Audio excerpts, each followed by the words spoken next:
Alhamdulillahirabbil alamin.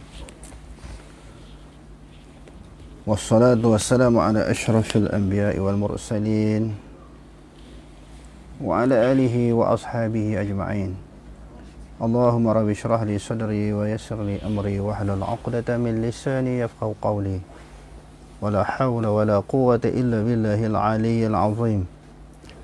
Allahumma la sahla illa ma ja'altahu sahla wa anta taj'alul husna in syi'ta sahla. Rabbi yassir wa la tu'assir wa atmim bil khair, amma ba'.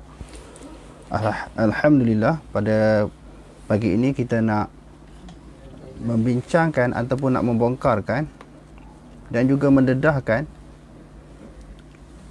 pendirian ataupun pandangan Imam Ghazali di dalam Ihya Ulumuddin terhadap ilmu kalam. Semalam telah kita telah membuat pendedahan tentang bagaimanakah di penghujung akhir umur para ulama ini, ulama-ulama yang mempelajari, yang mendalami, yang pakar tentang ilmu kalam ini, seperti Imam Abu Hasan Al-Asy'ari, mereka sendiri telah meninggalkan ilmu kalam. Dan juga ulama-ulama salaf, bila mereka mengetahui tentang ulama-ulama apa yang kita kata tadi yang berpegang dengan akidah salaf ini juga menentang. Pertamanya Abu Hasan Asy'ari, ulama salaf pun memang menentang ilmu kalam ini. Yang ketiganya ulama-ulama ahli kalam sendiri, sebagaimana yang disebut di dalam kitab Fusulun fil Aqidah Bainas Salaf wal Khalaf. Semalam dah kita baca bahawa bukan sahaja Imam Abu Hasan Al-Asy'ari, termasuklah ulama-ulama yang sewaktu dengannya, yang mendalami akan ilmu kalam ini, mereka juga turut kembali. Sebab apa? Bila mereka telah mengkaji, mendalami, pakar dan mahir tentang ilmu kalam ini, mereka nampak beberapa kusur, beberapa kelemahan, kekurangan terhadap ilmu kalam ini, yang membawa kepada penafian terhadap nas yang soreh, dalil-dalil yang jelas dan nyata daripada Quran dan hadis. Bila mereka nampak bahaya, mereka sendiri tinggal. Ini ulama-ulama yang pakar tentang ilmu kalam. Mereka tahu tentang bagaimana bahayanya ilmu kalam. Jadi bila kita tengok sekarang ni pun samalah. Orang-orang yang terjerat, terbelenggu dengan ilmu kalam ni, dia tak boleh nak keluar. Dah menjadi kesebatian di dalam diri dia. Telah menjadi darah daging. Sesuatu perkara, hujah, dalil dan juga fakta yang dikemukakan, apabila ianya bertentangan dengan ilmu kalam, dengan logik, dengan falsafah, maka ditolak mentah-mentah. Sebab itu bahaya.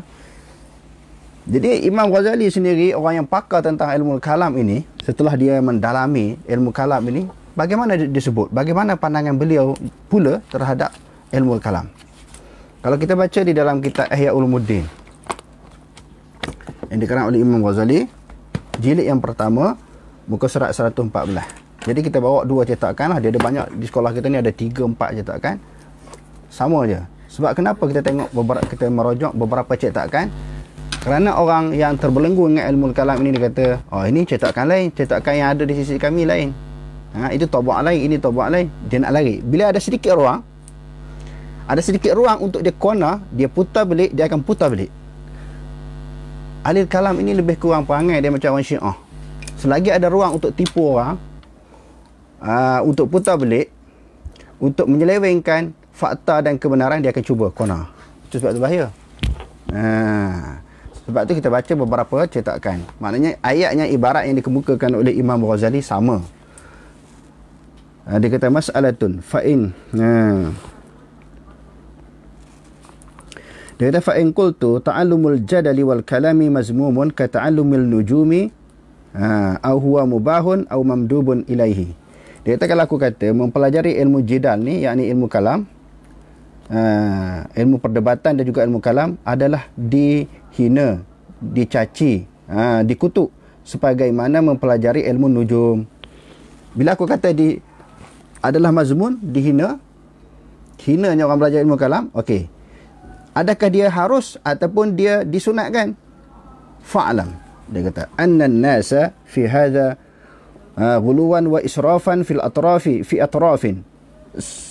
Ketahuilah sesungguhnya manusia syadid, dia kata melampau dan berlebih-lebihan pada sudut mengatakan, memberi pandangan memberi pandangan dan penilaian terhadap ilmu kalam, terhadap daripada berbagai sudut. Famin qailin innahu bid'atun. Ada yang kata mempelajari ilmu kalam ni bid'ah. Au haramun. Ataupun ada yang kata haram. Dia kata daripada kalangan manusia ini ada yang syadid, ada yang berlebihan. Di dalam menilai, di dalam menghukum orang yang mempelajari ilmu kalam. Ada pula yang kata wajib. Kalau tak mempelajari ilmu kalam ni, tak faham akidah, tak kenal Allah Ta'ala. Sebab tu wajib belajar ilmu kalam. Ada yang syadid lagu tu. Kalau tak belajar ilmu kalam ni, tak faham masalah akidah, masalah tauhid, tak boleh faham. Lalu sebahagian mereka yang syadid ini meletakkan wajib belajar ilmu kalam. Ini kenyataan yang disebut oleh Imam Ghazali. Ada yang pula yang mengatakan di sini fa'lam anna an-nasa fi hadha, dia kata di sini ghuluwan wal israfan fi atrafi fil atrafin famin qailin innahu bid'atun aw haramun. Ada yang kata juga bid'ah dan juga haram. Wa annal 'abda idza laqiya Allah 'azza wa jalla bi kulli zambin siwal syirki khairun lahu min an yalqahu bil kalamin. Jadi Imam Ghazali kata sesungguhnya seseorang hamba Allah, jika dia bertemu dengan Allah Subhanahu wa taala membawa segala dosa selain daripada syirik. Macam-macam dosa dia buat. Dia mati dalam keadaan membawa dosa yang banyak. Cuma tak syirik kepada Allah Ta'ala. Jadi Imam Ghazali kata lebih baik daripada dia belajar ilmu kalam, dia mati dalam keadaan terbelenggu dengan ilmu kalam. Nampak? Terjerat dengan ilmu kalam. Wa min qailin annahu wajibun wa fardun. Ada juga orang yang kata wajib nak faham akidah ni, dia wajib belajar ilmu kalam, fardu pula atas dia. Wa imma 'alal kifayati awil a'yan, ataupun wajib atas fardu kifayah ataupun fardu ain. Wa annahu afdalul a'mal. Ada yang menganggap juga yang syadid ni, menganggap pula sebaik-baik amalan mempelajari ilmu kalam wa 'alal qurubati, dan setinggi-tinggi usaha untuk mendampingkan diri kepada Allah mempelajari ilmu kalam. Fa innahu tahqiqun li 'ilmi at-tauhid wa nidalun an dinillahi ta'ala. Dia kata untuk menguatkan, memastikan ilmu tauhid. Untuk menguatkan ilmu tauhid, untuk memberi kefahaman yang lebih mendalam terhadap ilmu tauhid, kena belajar ilmu kalam. Dan juga untuk mempertahankan agama Allah Ta'ala ni, kena mempelajari ilmu kalam. Ada orang pandangan begitu, dia kata.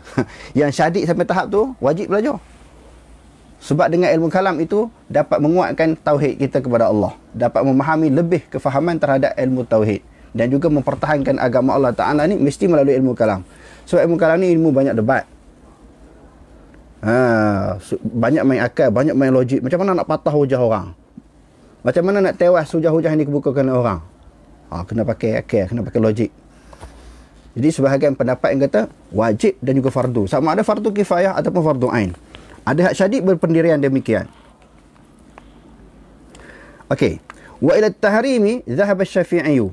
Dan yang menganggap mempelajari ilmu itu haram adalah Imam Syafi'i. Ini disebut oleh Imam Ghazali. Dia menakalkan pendapat Imam Syafi'i. Imam Syafi'i ini kita boleh jumpa dalam berbagai-bagai kitab lah tentang dia menentang ilmu kalam. Jadi dia kata wa ila at-tahrimi, dan pendapat yang mengatakan haram itu dhahaba asy-Syafi'i wa Malikun, dan juga Imam Malik wa Ahmad bin Hanbal wa Sufyan. Yang kata haram itu Imam Syafi'i, Imam Malik, Imam Ahmad bin Hanbal. Imam Syafi'i anak murid Imam Malik. Nampak? Imam Ahmad pula anak murid Imam Syafi'i. 3 ulama besar ni kata haram. Dan juga Sufyan As-Sawri wa jami'u ahli al-hadis minas salaf. Semua ulama-ulama hadis daripada kalangan ulama salaf ini kata haram pelajari ilmu kalam. Lagu tu. Sebab bahaya. Lepas ni ada buat ulasan tu. Maksud Imam Ghazali lagu lain. Dia akan kena. Itu cetakan lain. Baca cetakan lain pun sama juga. Dia akan kena. Ada tak sedikit ruang untuk dia putar balik, untuk dia lawyer buruk, untuk dia petikai, dia akan petikai. Tu bahaya. Nak bagi sesuai dengan kepala otak dia tadi.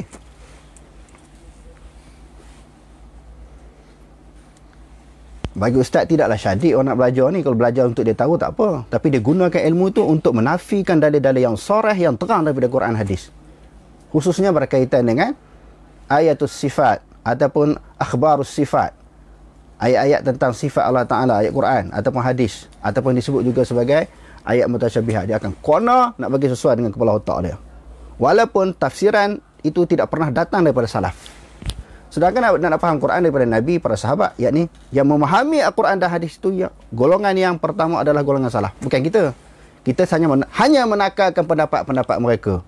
Tapi golongan ilmu kalam ni dia akan cuba semampu-mampu mungkin, seboleh-boleh mungkin untuk kona, pesongkan daripada maksud yang sebenar, lalu dia chop orang. Dia ni tak faham ibarat. Mereka ni telah meminda kalam ulama. Kitab ni telah diubah suai, telah ditahrifkan oleh golongan Wahabi. Itulah tuduhan yang dimainkan. Sebab itu kita kena bongkarkan realiti kedudukan yang sebenarnya macam mana. Bahaya ilmu kalam ini sehingga ulama-ulama menolak. Qala Ibnu Abdul A'la rahimahullah, telah berkata Ibnu Abdul A'la rahimahullah, sami'tu Syafi'iyya radhiyallahu an yauma nazara Hafsal Fardi.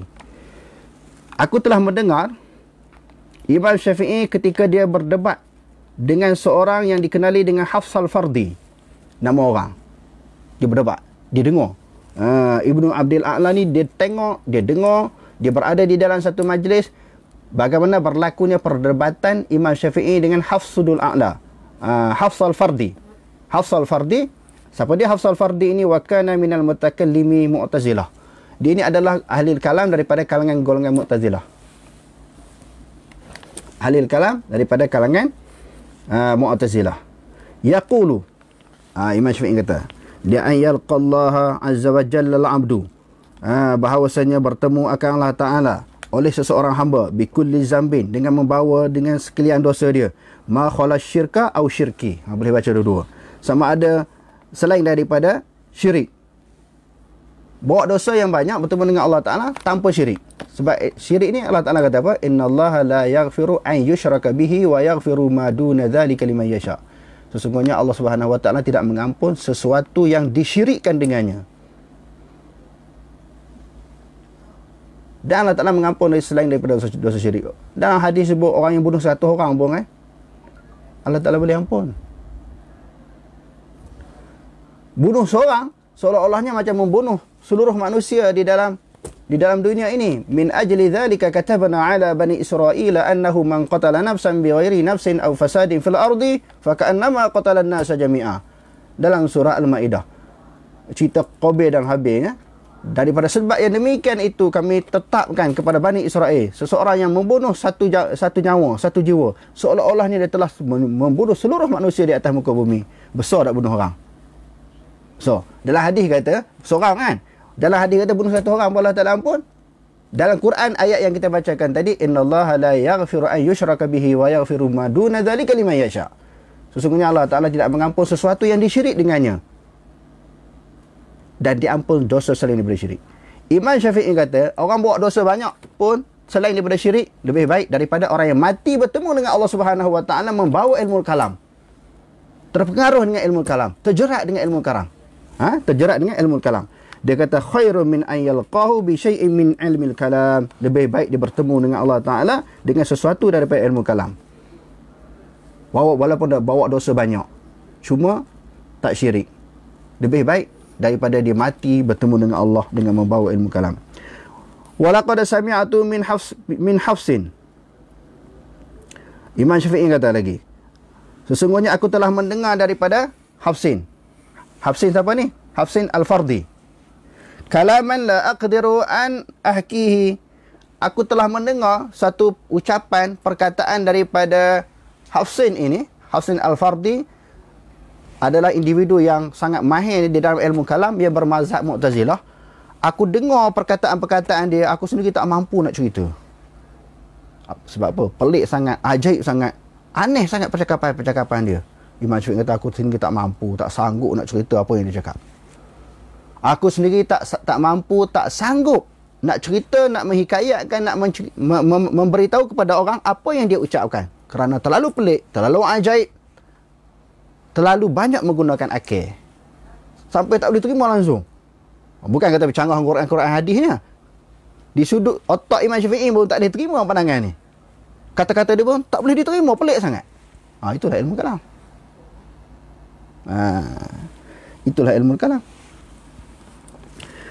Wa qala aidan qad ittala'tu min ahli al-kalami ala syai'in ma zanantuhu qattu. Aku telah perhati terhadap ahli al-kalam ini sesuatu yang aku tak sangka mereka boleh mengucapkan begini. Li'an yubat bikulli ma nahallahu anhu ma ada syirki khairun min an yanzura fil kalami. Dia kata Allah Ta'ala uji seseorang itu melakukan dengan berbagai-bagai kesalahan dan dosa selain syirik lebih baik daripada dia memberi tumpuan terhadap ilmu kalam. Kita tengok. Ini kenyataan Imam Syafi'i. Lepas tu dinakalkan oleh Imam Ghazali. Kata ini Imam Ghazali sebut. Imam Ghazali tipu ke? Dia sendiri pakar ilmu kalam. Dia menakalkan beberapa ulama' yang kritik ilmu kalam ini. Dia kata haka Karabisiyu anna Syafi'i radhiyallahu anhu suila an syai'in minal kalam faghadiba. Dia dibuat mari riwayat kenyataan aqwal Imam Syafi'i. Bila ditanya tentang ilmu kalam, Imam Syafi'i marah. Okey, saya tebuk-tebuk pula. Tadi saya baca secara menyeluruh. Jadi yang bawah ni terlalu panjang, saya tebuk-tebuk pula. Jadi barang siapa yang nak mendalami tentang bagaimana bahayanya ilmu kalam sebagaimana yang dibongkarkan oleh Imam Ghazali, boleh baca Ihya Ulumuddin. Boleh baca Ihya Ulumuddin. Semalam orang sebut, ni dia faham sendiri. Faham apa kita baca kitab? Dia faham sendiri, dia buat andaian sendiri. Itu kita baca fakta. Sebagaimana yang disebut oleh ulama'. Imam Ahmad kata apa? Qala Ahmad bin Hanbalin, la yuflihu sahibul kalami abadan. Tidak memperolehi kejayaan bagi ahli kalam, sahibul kalami selama-lamanya. Waktu Imam Malik pula kata lagi, la tajuzu syahadatu ahli bid'ah wal ahwa. Tidak harus kesaksian. Maknanya menjadi saksi oleh ahli bid'ah dan juga ahli ahwa, pengikut-pengikut hawa nafsu. Faqala ba'du ashabihi, telah berkata sahabat-sahabat bagi Imam Malik, fi ta'wilihi, tentang ta'wilan apakah ini maksudkan ahlul ahwa. Bi annahu arada bi ahli al-ahwa'i. Dia kata annahu arada bi ahli al-ahwa'i ahlal kalami ala ayyi mazhabin kanu. Yang ini maksudkan dengan ahlul hawa ini, pengikut-pengikut hawa nafsu adalah ahlul kalam, duduk dalam mazhab apa pun mereka. Okey. Imam Hasan Basri pula kata apa?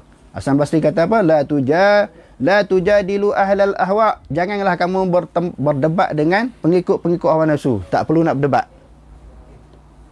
Sebab mereka tak akan ikut. Tunjuklah Quran, hadis, pendapat-pendapat ulama yang muktabar. Kita kemukakan 3 gundi kitab pun, Allah Ta'ala ada atas arah, dia tak boleh pegang. Kita cerita semua seluruh maktabah yang ada dalam bilik ustaz ni, di luar lagi, semua kitab-kitab pun dia tak akan pegang. Dia tak akan terima, dia akan menolak. Hati dia menolak sebab tak sesuai dengan otak. Sebab itu ulama-ulama kata jangan berdebat dengan ahli kalam ni. Taubat dia tak akan ikut. Jadi cerita kita sekarang sampaikan sahaja kepada masyarakat dan kita bagi pilihan kepada mereka. Nak ikut hak susah kepala otak ni ke? Belajar akidah ni yang tak ada sumberkan dari Quran hadis, yang duk main logik, main akal ni? Ataupun nak belajar tentang ilmu akidah melalui Quran dan hadis? Serah pada masyarakat nak menilai. Kita tak ada susah hati apa. Faman syaa falyu'min wa man syaa falyakfur. Siapa nak terima, terima. Siapa tak nak terima, terpulang. Ini fakta. Jadi kita tak perlu susah hati orang nak ikut tak nak ikut. Sebab hidayah itu adalah milik Allah. Yang pentingnya kita terang sahaja. Ilmu berdasarkan kepada dalil-dalil yang sahih. Dia kata di sini apa dia? Janganlah kamu duduk. La tujadilu ahlal ahwa. Jangan kamu berdebat dengan pengikut-pengikut hawa nafsu. Wala tujalisuhum. Jangan kamu duduk bersama dengan mereka. Wala tasma'u minhum. Jangan dengar cakap mereka. Mereka akan putar balik. Ini kita tengok beberapa ramai daripada kalangan ulama-ulama ni yang sangat keras memberi kritikan terhadap ilmu kalam. Jadi kita ni kalau nak belajar ilmu tentang akidah ni, mestilah bersumberkan kepada Quran dan hadis Nabi SAW dan pendapat para ulama golongan salaf. Kalau nak belajar sekadar nak ambil tahu tak apa. Tetapi sekarang ni bukan orang ambil tahu, orang terjebak tu yang kita jangan belajar. Di Malaysia ni, kita tengok orang pandai berdebat, berhujah menggunakan ilmu kalam ini. Siapa musuh mereka? Bukan orang yang menentang Islam. Musuh mereka adalah ahlul hadis. Musuh mereka adalah golongan yang nak menyuruh masyarakat kembali kepada Quran hadis. Itu musuh mereka. Mereka tak serang pun golongan Kasih Ahmad.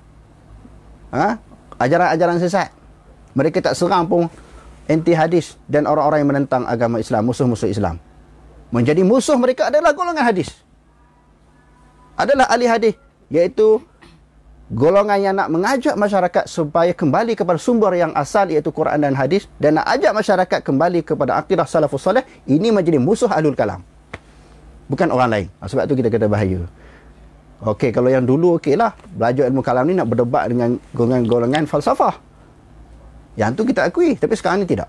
Apa musuh mereka? Musuh mereka, Ustaz nak ulang sekali lagi, adalah golongan ahlul hadis, golongan yang nak mengajak masyarakat kembali kepada sumber yang asal, iaitu Quran dan hadis, dan juga kepada akidah salafus salih. Inilah musuh mereka. Dan mereka duk ceramah, buat program untuk hentam, untuk mengkritik, untuk mempertikaikan pendapat-pendapat yang dikemukakan oleh golongan ahlul hadis ataupun golongan sunnah. Di Malaysia ni sebut golongan sunnah. Wallahu alam, aqulu qali hadza wastaghfirullahal azim li wa lakum. Wassalamualaikum warahmatullahi taala wabarakatuh.